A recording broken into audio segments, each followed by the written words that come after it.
आदिमं पृथ्वीनाथ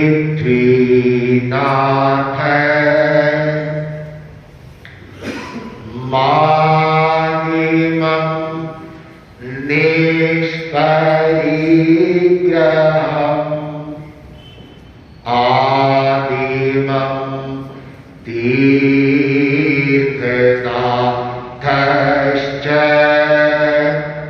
ऋषभ स्वामिने नमः ऋषभ स्वामिने नमः।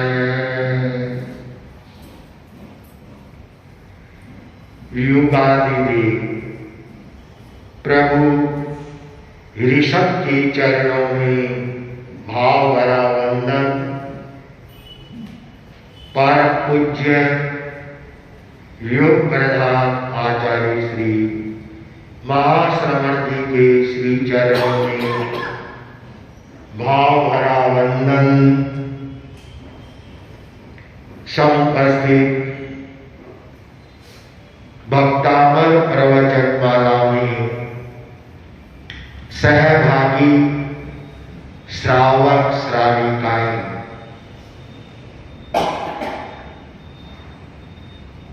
जिनेन्द्र देव की भक्ति करते हुए आचार्य मातुंग उल्लेख करते हैं, हे जिनेन्द्र देव, जिसने आपके दर्शन किए, हे प्रभु जिसने आपको देखा उसने सब कुछ प्राप्त कर लिया। अशेष उसके लिए कुछ भी नहीं बचा। प्रभु के दर्शन करने के अपने अपने नजरिए होते हैं, अपना अपना दृष्टिकोण होता है। भक्तामल के इस महाकाव्य में जो यह श्लोक है, 24 नंबर का काव्य है, बहुत ही कहना चाहिए इसमें समाहित कर दिया है। इतनी देर तो आचार्य मातुंग अपनी प्रतिभा का परिचय दे रहे थे। इस श्लोक में एक नई बात का उन्होंने उल्लेख कर दिया, एक अद्भुत बात कि प्रभु मैं आपका भक्त हूं, आपकी भक्ति करता हूं, ठीक है, लेकिन संत जन आपके बारे में क्या कहते हैं? देखिए इसे 24वें काव्य में अंत में लिखा है, बहुत ही इसमें सुंदर लिखा है कि ज्ञान स्वरूपम प्रवदन्ति संत, संत प्रवदन्ति संत, एकदम लास्ट का अक्षर है कि संत जन आपके बारे में क्या क्या कहते हैं। केवल मैं ही नहीं कह रहा हूं, संत जन इतने सारे क्या क्या आपके बारे में उल्लेख करते हैं, किस तरह से आपके गुणों कीर्तन करते हैं, वह सब देख करके प्रभु मैं क्या बताऊं। मेरी स्थिति तो बड़ी ही विचित्र बन गई है। कैसी बन गई है कि मानो एक पुष्प वाटिका है, सैकड़ों तरह के फूल उसमें खिले हुए हैं, मनमोहक फूल है, ताजा है, सौरभ आ रही है और मन करता है कि सारे फूलों को मैं चुन लूं, एक साथ तोड़ लूं। तो प्रभु इतने सारे फूलों को एक साथ में तोड़ना मेरे जैसे के लिए यह संभव नहीं है। क्यों कि एक एक पुष्प को मैं चुनता हूं, देखता हूं और उसकी प्रशंसा करता हूं। न जाने कितने कितने फूल हैं और उस फूलों की, आपके गुण रूपी फूलों की माला बन जाए। यह मैं नहीं कह रहा हूं, यह कौन कह रहे हैं कि यह संत जन कह रहे हैं। और इसी 24वें श्लोक में इतना सब कुछ भक्ति के साथ आचार्य मानतुक ने समाहित कर दिया है कि एक एक शब्द के लिए यदि विवेचन अर्थ किए जाए तो बहुत कुछ उसमें बताया जा सकता है कि मेरी पुष्प की माला का, गुण पुष्पों की माला का जो पहला पुष्प है, पहला फूल है, वह है अव्यय। अव्यय, अव्यय शब्द का अर्थ होता है कि जो कभी व्यय नहीं होता, जो कभी नष्ट नहीं होता, सदा जो अक्षय रहता है, अकूट रहता है, वह अव्यय कहलाता है। आदमी के पास में बहुत धन है, अपार धन है, और दिन रात वह देता देता ही रहे तो क्या होगा? वो धन का एक दिन में हो जाएगा, वह धन समाप्त हो जाएगा, चाहे कितना भी धन क्यों ना हो। एक साहूकार के पास एक भिखमंगा गया, हाथ फैलाए तो साहूकार को उसकी दशा देख करके और दया आ गई। दया आई और साहूकार ने क्या किया कि अपने जेब में हाथ डाला और 500 का नोट निकला और भिखारी को दे दिया।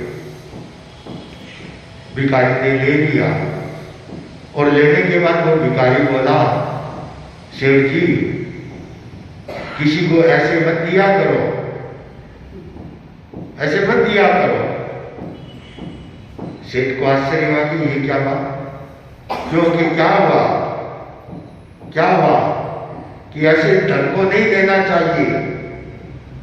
सेठ सोच रहा है भिखमंगे को तो जितना दिया जाए वो उससे ज्यादा लेने की कोशिश करता है, और ये कैसा भिखमंगा, उसको बेचारे तू ये ऐसा क्यों कह रहा है? तो आदमी बोला, सेठ जी मैं भी आपकी तरह एक श्रीमंत था, सेठ था, और जो भी आता उसको देता रहता था। आज भिखमंगा बन गया। हाँ, जो भी मेरे पास में आता मांगता उसको खूब देता, 100 रुपये मांगता तो 200 रुपये देता, बड़ा खुश होकर के देता। और आज मेरी स्थिति ये बन गई है, मैं खुद भीख मांग रहा हूं। हाँ, ऐसे धन को नहीं देना चाहिए, यही हो जाएगा। लेकिन आचार्य मानतुक कहते हैं आप तो अव्यय है, अव्यय है। अर्थात अव्यय शब्द के बहुत सारे तात्पर्य या अर्थ है वह किए जा सकते हैं। एक ऐसा शब्द है कि जो चयाचय से भी जो जुड़ा हुआ है, जो अवस्था के साथ भी यह जुड़ा हुआ है। तो प्रभु मेरी पुष्प का पहला जो पुष्प है वह है अव्यय है। आप अव्यय है कभी व्यय नहीं होते हैं, ऐसे आप हैं। तो इस दुनिया में प्रभु आप ही एक ऐसे हैं जिनके पास में जो है वह कभी क्षीण नहीं होता है। पहला अव्यय बता दिया, दूसरा बताया है कि विभु, विभु कि प्रभु आपका वैभव संपन्न है। विभु का वैभव एक किया जा सकता, अनेक अर्थ किए जा सकते हैं। बाह्य अभ्यंतर वैभव एक बाहर का वैभव जो भगवान का समावसरण आदि होते हैं, उनकी देवता संरचना करते हैं, निर्माण करते हैं, तो बड़े भव्य होते हैं, अच्छे होते हैं, वैभव का प्रदर्शन होता है। तो प्रभु आप वैभव हैं, सर्व है। वैभव का अर्थ है शक्तिशाली अर्थात व्यापक। आपका ज्ञान, आपका दर्शन, आपकी शक्ति बड़ी व्यापक है, बड़ी व्यापक है। विभु भी अपने आप में एक शक्ति मानी गई है और यह शक्ति विशेष शक्ति है। एक दिगंबर आचार्य हुए हैं, अमृताचंद नाम के आचार्य भी हैं। उन्होंने समय सार आदि ग्रंथों पर बहुत कार्य किया है। तो वहां उन्होंने अनेक के समय सार के ये परिशिष्टों में आदि में ये का उल्लेख किया है लब्धियों का। तो वहां विभु को एक शक्ति बताई है, आत्मा की शक्ति है, ये बाहर की शक्ति नहीं है। उन्होंने 46 शक्तियां बताई होगी, उनमें यह 18 नंबर की एक विभुतापूर्ण शक्ति बताई है। तो प्रभु आप विभु हैं, ज्ञान शक्ति से आप व्यापक हैं, अचिंत्य है, चिंतन से परे है, अचिंत्य है आप। अचिंत्य अर्थात आप शब्दातीत है, वचनातीत है, विकल्पातीत है, आप अचिंत्य है, आप असंख्य है, असंख्य प्रभु के गुण है, गिने नहीं जाते, वे तो असंख्य है। गिनती करते ही जाओ, करते ही जाओ, अंत नहीं आने वाले हैं। हमारे गुणों का कोई पार नहीं है, असंख्य आद्य प्रभु आप आदि पुरुष हैं और आदिनाथ प्रभु हर चीज में आदि है। जिनके नाम के आगे लिखा हुआ है आदिनाथ, इस युग के सर्वे सर्वा है। उन्होंने कहना चाहिए समाज की व्यवस्था की और धर्म के क्षेत्र में रहे। पहले मुनि बने, पहले मुनि कौन बने? आदिनाथ भगवान बने, आदि कहलाए, वे पहले मुनि हैं। धर्म का प्रवर्तन किया, आदि हैं, धर्म के आदि करने वाले हैं। वे आदि इसीलिए भी है कि पहले तीर्थंकर है, हर चीज की आदि उनसे जुड़ी हुई है। तो उन्हें भगवान को इसलिए आदिनाथ भी कहा जाता है कि आप आद्य पुरुष है, आदि ब्रह्मा है, आप आदम बाबा है। न जाने कितने कितने नाम इस श्लोक में समाहित किए हैं कि आप आदि है, आदि, आप ब्रह्मा है, ब्रह्म। अब दोनों को जोड़ दें, आदि और ब्रह्म को, तो आदि ब्रह्म हो जाएगा शब्द। आदि ब्रह्म, यह आदि ब्रह्म शब्द भगवान ऋषभ के लिए यह प्रयुक्त हुआ है। क्यों कि जो ब्रह्मा होता है तो ब्रह्मा के लिए ये बताया जाता है कि वह चतुर्मुखी होता है, वह चारों ओर देखता है, चारों ओर। तो भगवान की समावसरण होती है। मूल भगवान का तो मुखारबिंद पूरब की ओर रहता है, लेकिन गोलाकार समावसरण होता है। और उस समावसरण में जहां भगवान समावसरित होते हैं, चाहे सामने वाला, चाहे दाएं बाएं वाला, चाहे पीछे वाला, सबको यही लगेगा कि भगवान के दर्शन मैं कर रहा हूं, मेरे को भगवान देख रहे हैं। ये है आदि ब्रह्म, अर्थात चारों देखने वाले। आप ईश्वर है, अर्थात आपका ईश्वरीय है, भौत है, आप ईश्वरता से परिपूर्ण है। आप कहता जो ऐश्वर्य है वह अजब गजब का है। ऐसा ऐश्वर्य इस संसार में, दुनिया में किसी के पास भी ऐसा देखने को नहीं मिलेगा। ऐसा है, आप अनंत है। देखिए, असंख्य भी कहा और अनंत भी कहा। असंख्य और अनंत में अंतर है, हाँ बहुत ज्यादा अंतर है, लेकिन प्रभु ने दोनों ही बता दिए कि आप असंख्य भी हैं और आप अनंत भी हैं। अनंत इस अपेक्षा से कि अनंत ज्ञान, अनंत दर्शन, अनंत चारित्र्य, इस दृष्टि से ये सब आपके हैं, वह अनंत है। एक शब्द का और प्रयोग किया गया है यहाँ पर, अनंग केतु।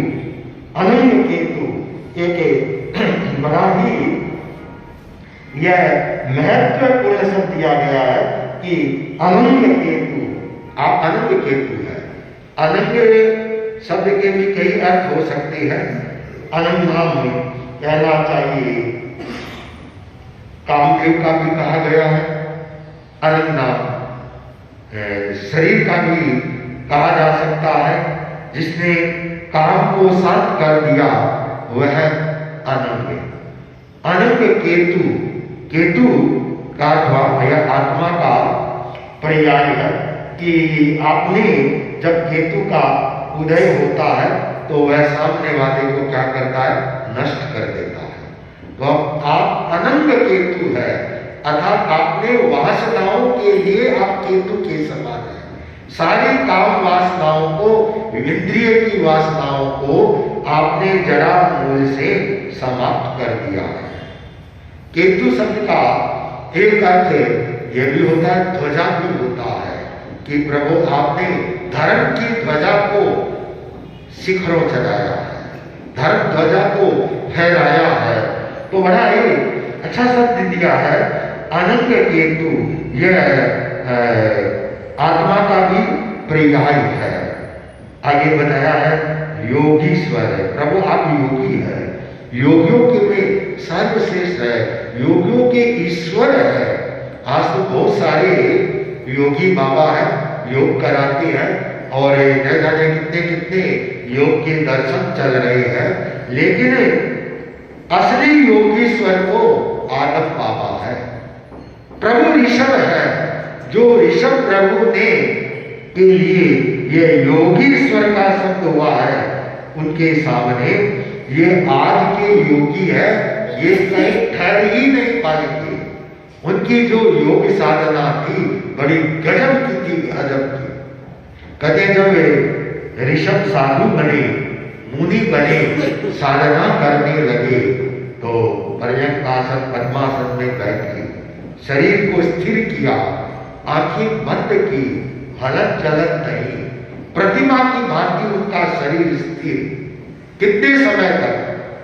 6 महीने, कितने 6 महीने तक एकदम स्थिर रहे। ये आज के योगी करके दिखाए, योग साधना कराने वाले, ऐसा योगी कहीं नहीं मिलेगा। इसलिए उन्हें कहा योगीश्वर है, आप योगियों के में ईश्वर है, आप विदित योग है, योगीश्वर भी है, विदित योग भी है। विदित योग का तात्पर्य है कि योग के ज्ञाता है, आपसे कोई छिपावा नहीं है, योग का रहस्य। आप विदित योग है, योग के ज्ञाता है। आप एक भी है और अनेक भी है। यह कैसे हो सकता है? आदमी एक होता है और कहा अनेक होता है, लेकिन प्रभु आप हैं, एक भी हैं और अनेक भी हैं। आप एक इसलिए हैं कि द्रव्यातीत की दृष्टि से आप एक हैं, आत्मा एक है। पर्याय की दृष्टि से अनंत है। अर्थात जब आत्मा मुक्त होती है, शीघ्र शिला में जाती है, वहां कितनी आत्माएं हैं, अनंत आत्माएं हैं, उनमें विलीन हो जाती है, कोई अवग्रह नहीं, कोई स्थान नहीं। तो आप एक भी हैं, आप अनेक भी हैं। बड़े ही एक विचित्र बात कही है आचार्य मानतुंग ने कि एक में अनेक, अनेक में एक, सब कुछ आत्मा में है, वह समाहित है, एक भी है, अनेक भी है। आप ज्ञान स्वरूप है। आप क्या है? ज्ञान स्वरूप है। ज्ञान अर्थात आप एकदम ज्ञानमय चैतन्य स्वरूप है। आपका चैतन्य एकदम जागृत है, प्रकाशमान है। फिर आगे कहा है आप अमन है, कोई प्रकार का आपकी आत्मा में मल नहीं है, मल नहीं है, अर्थात किसी भी दोषों से दान अंतराय, लाभ अंतराय, भोग अंतराय, जितने भी ये सारे मल माने गए हैं, बहुत सारे हैं, उनसे रहित है, अमन है।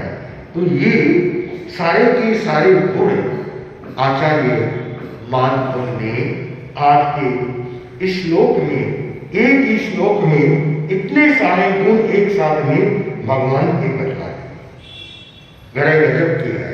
और साथ में उल्लेख कर दिया कि प्रभु यह मैं नहीं कह रहा हूं, ये संत जन कह रहे हैं। इसका हमें आचार्य मान कह रहे हैं, त्वामवयं विभुमचिन्त्यमसंख्यमाद्यम्, त्वामवयं विभुमचिन्त्यमसंख्यमाद्यम्, ब्रह्माण्येश्वरमनन्तमनङ्गकेतु, ब्रह्माण्येश्वरमनन्तमनङ्गकेतुम्, योगीश्वरं विदितयोगमनेकमेकम्, योगीश्वरं विदितयोगमनेकम्, ज्ञानस्वरूपममलं प्रवदन्ति सन्तः, ज्ञानस्वरूपममलं प्रवदन्ति सन्तः।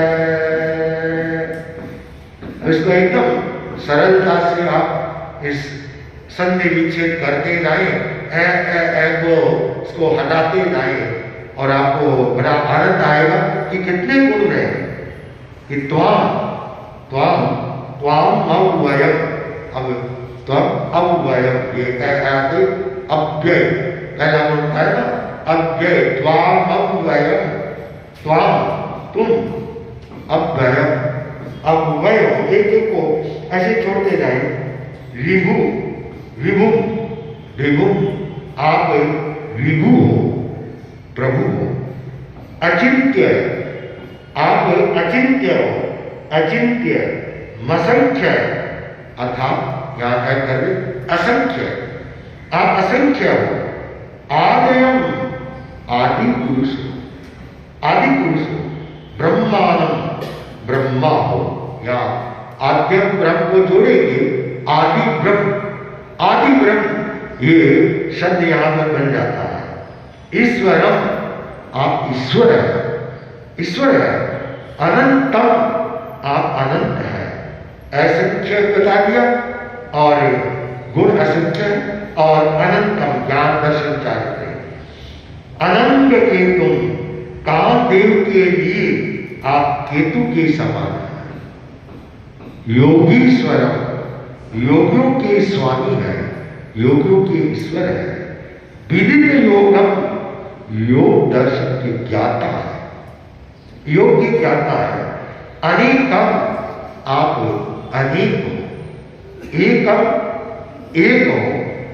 ज्ञान स्वरूपम, ज्ञान स्वरूप हो। अमलम, निर्मल हो। प्रवदंती, कहते हैं कौन? संत, संत लोग, संत लोग ऐसा कहते हैं। बड़ा ही एक अद्भुत श्लोक है ये। इस श्लोक में आचार्य मानपुर ने किस तरह की शब्द संयोजना की है, बड़ी ही व्यापक और रोचक है।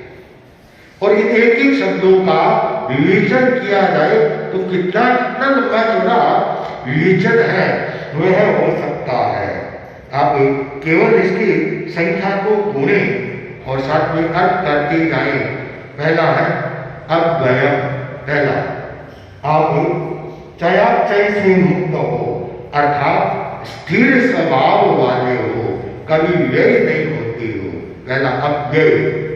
दूसरा है विभु, प्रभु हो। विभु का प्रभु भी होता है कि ज्ञान की शक्ति आपकी व्यापक है। तीसरा हो गया अचिंत्य, आपकी शक्ति है वह चिंतन से परे है। अद्भुत गुण है, चिंतन से परे, गुणों से परे, शब्दों से परे आपकी है वह शक्ति है। चौथा है असंख्य, आपके गुणों की कोई संख्या नहीं है, आरहम कोई पार है, अपरंपार है आपके गुण।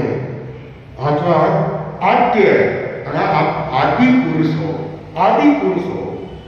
आप ब्रह्मा, आनंद की वृद्धि करने वाले हो, आप ब्रह्मा आद्य हो। ईश्वर, सर्वाधिक ऐश्वर्य वाले हो, आपका जो वैभव है, ऐश्वर्य है, किसी के पास नहीं है। अनंत हो, अर्थात ज्ञान दर्शन चारित्र की दृष्टि से संपन्न हो। अनन्य केतु आत्मा, कामदेव को आप शांत कर देने वाले हो। योगीश्वर, आप प्रभु योगी है, विदित योगी, योग के ज्ञाता है। 10वां हो गया अनेक, आप अनेक है, व्यापार चेतना द्रव्य की दृष्टि से आप अनेक हैं। आप एक है, द्रव्य पर्याय की दृष्टि आप एक है, अद्वितीय है और ज्ञान स्वरूप है, आप चैतन्य स्वरूप है। और 14वां है आप अमन है, अर्थात अंतराय, दान, लाभ आदि 18 दोषों से आप रहित हैं। इस प्रकार संत लोग आपके अनेक रूपों में आपके दर्शन करते हैं। आप ऐसी विभुता से आप संपन्न हैं। यह भक्ति काव्य का एक कहा जा सकता है सर्वोत्कृष्ट श्लोक है। इसे भक्तावर स्तोत्र के हर श्लोक है, हर काव्य अपने आप में अद्वितीय है, लेकिन यह जो 24वें नंबर का श्लोक है, इसमें तो इतना सब कुछ भक्ति के साथ अपनी युक्ति को, श्रद्धा को जोड़ा है, जो पढ़ने में, देखने में, समझने में बड़ा ही आनंद को देने वाला होता है। अस्तु, इसे 24वें श्लोक के जो आचार्यों ने काव्यों की रचना की या यंत्र मंत्र वक्तावर कल्प आदि के बनाए, उसमें ये उल्लेख किया गया है कि इस श्लोक की साधना में ओम ह्रीं अरहं नमो दिट्ठी विशाल ज्रोम ज्रोम नमः स्वाहा, और इसका मंत्र बनते हैं ओम नमो भगवते वर्तमानं सामिस्य सर्व सन्निहितं कुरु कुरु स्वाहा। ओम राम ह्रीं रूं रोम र, ऐसी आहुषा ज्रोम ज्रोम नमः स्वाहा। इस तरीके से ये 24वें काव्य का शब्दार्थ भावार्थ आदि बताए गए। ओम